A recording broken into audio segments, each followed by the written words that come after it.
చేసిన తప్పులకు అనుక్షణం భయపడుతూ, టెన్షన్ పడుతూ, ఏ టైంలో ఏం జరుగుతుందో, మురారి ఎక్కడ వస్తాడో, నిజం ఎక్కడ తెలిసిపోతుందో అన్నట్టు భయపడుతూ ఉంటాడు దేవ్.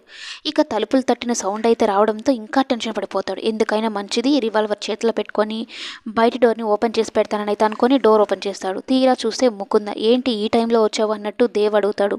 నాకేం అర్థం కావట్లేదురా, అయినా నువ్వెప్పుడు రిలీజ్ అయ్యావు అని అయితే అడుగుతూ ఉంటుంది.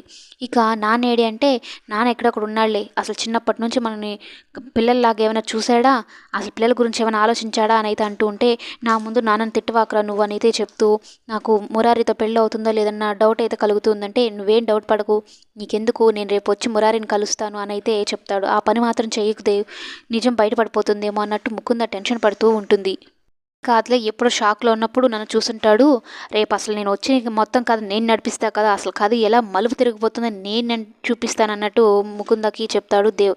నువ్వేం భయపడకుండా వెళ్ళిపో, మళ్ళీ ఈ టైంలో ఎందుకు వచ్చావు అన్నట్టు ఆరా తీస్తారు అని అయితే అనుకుంటూ ఉంటాను. ఇంకా ముకుంద టెన్షన్గా వెళ్తూ ఎవరు చూస్తున్నారా లేదా అన్నట్టు వెళ్తూ ఉంటే, కృష్ణ బయట గిన్నెలు కడుక్కుంటూ చూస్తుంది. ఏంటి ముకుంద ఈ టైంలో ఎక్కడికి వెళ్ళి వస్తుంది అని అయితే అనుకుంటూ ఉంటుంది.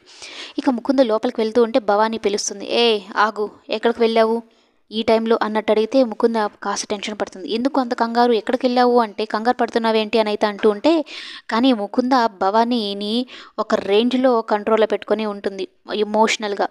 అత్తయ్య మా నాన్నను కలిసి మాట్లాడడానికి అన్నట్టు వెళ్ళానని చెప్పగానే, పిచ్చిదానా దానికి ఎందుకు అంత భయపడుతున్నావు, నువ్వు ఎక్కడికైనా వెళ్తే నాకు చెప్పేసి వెళ్ళు, నీ జీవితం గురించి అనుక్షణం ఆలోచిస్తూ ఉన్నాను నేను అని అయితే చెప్తూ ఉంటుంది. తను ఎలాగైనా నేను బాగు చేస్తానని అయితే చెప్తూ ఉంటుంది.